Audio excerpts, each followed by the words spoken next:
Oke, kalian semua generasi 90 pasti tahu game legend yang satu ini. Yap, game yang dirilis pada tahun 1999 oleh Natsume pada konsol PlayStation 1. Ini bernama Harvest Moon Back to Nature. Seri yang memiliki judul asli Bokujo Monogatari di Jepang ini adalah game yang sangat populer di Indonesia, baik di kalangan laki-laki ataupun perempuan karena jalan cerita game Harvest Moon Back to Nature ini sangat menarik. Sebenarnya seri Harvest Moon bukan hanya Back to Nature saja, namun seri ini yang paling sukses dan terbaik. Pastinya walaupun sekarang sudah banyak seri Harvest Moon baru di konsol yang lebih canggih dengan grafik yang semakin bagus, masih sangatlah sulit untuk menggeser posisi game Harvest Moon Back to Nature dari hati para penggemar ya. Oke, kita lanjut ke ceritanya ya. Bercerita tentang kita sebagai karakter utamanya di mana diberikan waktu selama 3 tahun untuk mengurus kebun dan peternakan milik mendiang kakek yang hancur sepeninggalan beliau meninggal dunia. Dalam game ini kita harus mengembalikan kesuburan ladang milik mendiang kakek sekaligus peternakannya yang meliputi memelihara ayam, domba, sapi, dan juga kuda. Tidak hanya itu, sebagai warga desa Mineral Town, kita juga dituntut untuk berkontribusi dalam kegiatan masyarakat setempat. Game ini mengajarkan bahwa untuk menjadi kaya raya kita harus bekerja keras meskipun sudah dikasih privilege berupa kebun dan peternak milik kakek kita sendiri. Kita harus bangun pagi, membajak ladang, menebar bibit dan menyiraminya. Setelah itu selesai kita juga harus memberi makan ayam, domba, sapi, dan kuda peliharaannya juga. Jangan lupa untuk menjaga tubuh dan mengurus mereka saat sakit. Jangan jadi manusia yang tamak dan serakah. Perhatikan kesejahteraan hewan peliharaan juga. Cukup sampai di situ? No. Rutinitas tersebut harus dilakukan selama berhari-hari, berminggu-minggu, bahkan berbulan-bulan sebelum ayam kita dapat menghasilkan telur yang bisa kita jual, domba kita yang dapat menghasilkan bulu tebal yang bisa kita jual, sapi kita dapat menghasilkan susu yang bisa kita jual, dan hasil pertanian yang bisa kita jual. Selain itu, kita juga harus rajin ke gunung untuk menambang produk pertambangan sekaligus memulung hasil alam di dalamnya. Jika kalian rajin, akan berbuah manis di tiap musimnya. Dan yang tentunya favorit adalah harus berjuang untuk mendapatkan gadis yang kita sukai ya guys ya. Oke, kita lanjut ke yang selanjutnya adalah 7 rahasia yang jarang diketahui oleh pemain game Harvest Moon di masa itu. Yang pertama, Goddess. Kita bisa bertemu dengan peri penunggu yang berada di waterfall dengan cara melemparkan sayur hasil panenmu tepat di bawah air terjun seperti gambar. Lemparkan 3 sayur hasil panenmu, maka peri akan muncul dan memberimu power berry. Dan bisa juga lemparkan 5 sayur hasil panenmu, maka peri akan muncul dan bertanya apakah ada gadis yang kamu suka. Karena 2 pilihan, ya dan tidak. Pilihlah ya, maka peri akan menghilang. Yang kedua, kapak.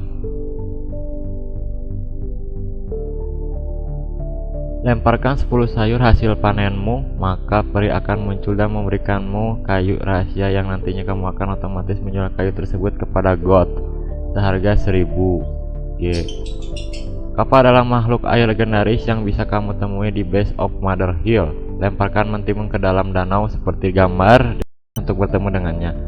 Lemparkan 3 mentimun ke dalam danau, maka kapak akan muncul dan memberikanmu power berry.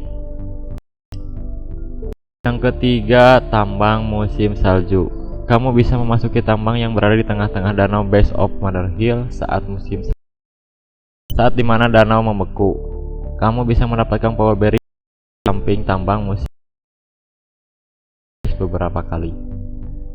Kamu juga bisa memasuki gua rahasia yang terdapat jauh di bawah sana, di kedalaman tambang musim salju. Kamu bisa mendapatkan salah satu dari ke-6 ikan legendaris di sini.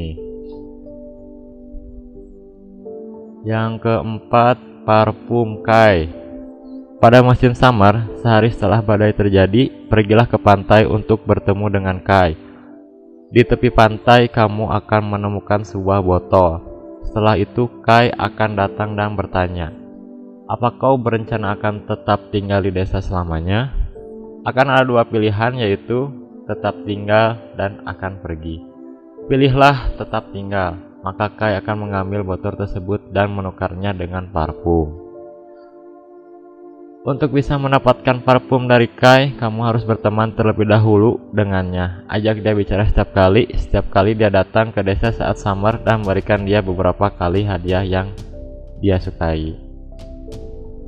Parfum dari Kai bisa kamu berikan kepada gadis yang kamu suka, atau juga bisa kamu simpan di dalam lemari rumahmu. 5.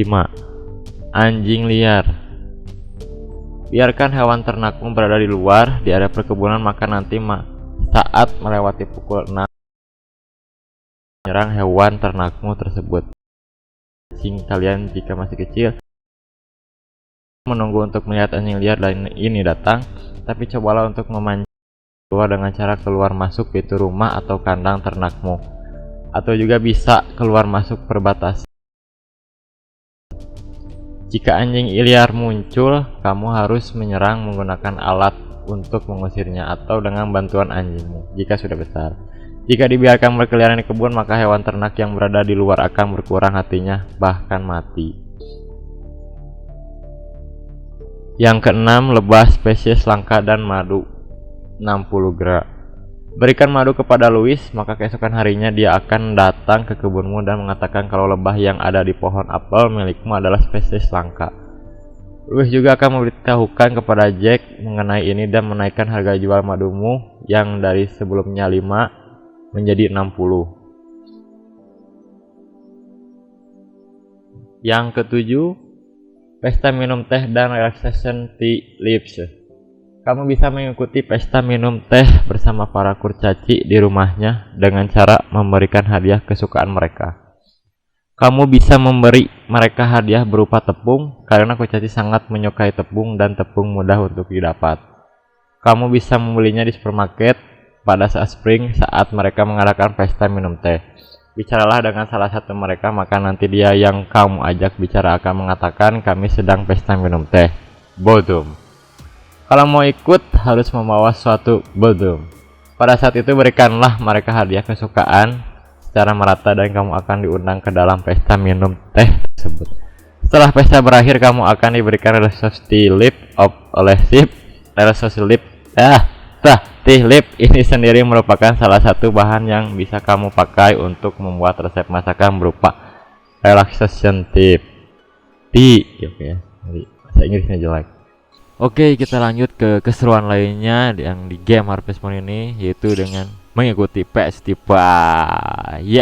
Oke, kita lanjut. Kuda yang diadakan di balai desa ini bisa kamu tonton dan memasang taruhan untuk jagoan kamu.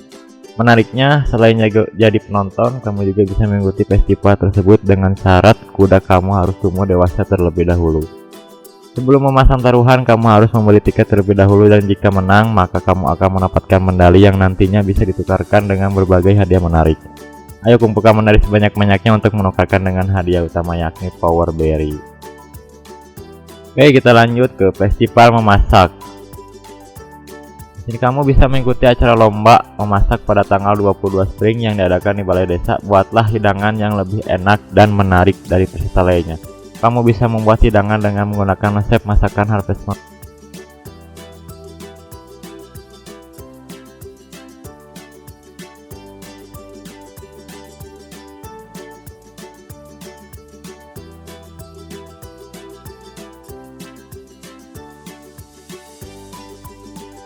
Tiga adalah perlombaan ayam. Perlombaan ayam dibuat. Perlombaan ayam dimulai dari tanggal 7 Summer waktu 10 sampai 20.50 PM tempat balai kota sana. Selain balapan kuda dalam Harvest Moon Back Nature, juga kamu dapat mengikuti kontes hewan ternak lainnya. Salah satunya adalah adu kontes ayam. Bawalah ayammu ke balai desa. Nantinya kamu akan melakukan pertandingan sebanyak 3 kali. Jika berhasil memenangkan lomba tersebut, maka ayam yang diikuti sertakan akan menghasilkan telur emas. Saat berakhir, bicara ke penduduk desa lainnya untuk meningkatkan kasih sayang mereka.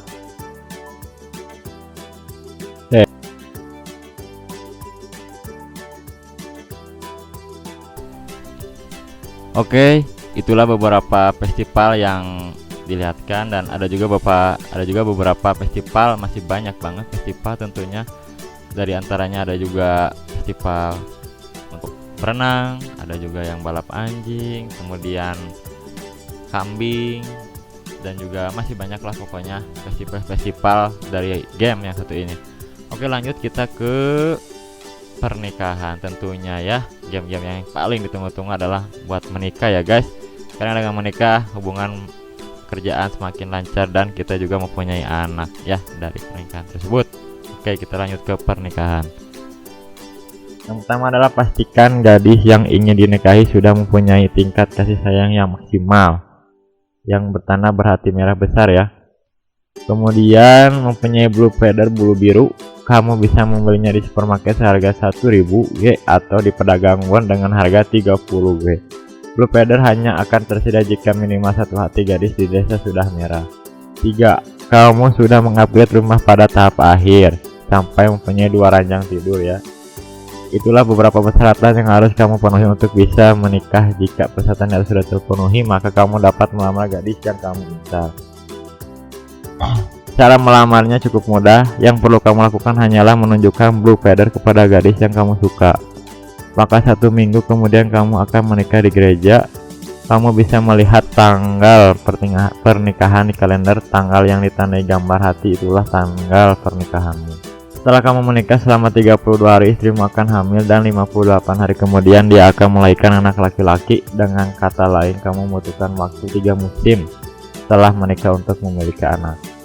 Pada awal kehamilan, istrimu akan mulai mengeluh karena tidak enak badan. Bila ini terjadi, kamu harus pergi ke rumah sakit dalam waktu 8 hari ke depan dan dokter akan mendiagnosanya hamil. Jika kamu tidak membawa istrimu ke rumah sakit dalam waktu 8 hari ke depan, dia akan kesakitan dan kehilangan sedikit perhatian. Pada hari di mana istrimu melahirkan, kamu akan diminta untuk memberikan nama. Kamu baru bisa memberikan hadiah kesukaan pada anakmu setelah 60 hari kelahirannya. Di mana anakmu sudah bisa merangkak dan mulai bicara. Dengan begini kamu sudah tahu caranya menikah dan mempunyai seorang anak laki-laki di Harvest Moon. Oke, itulah rangkuman sekitar game Harvest Moon Back to Nature.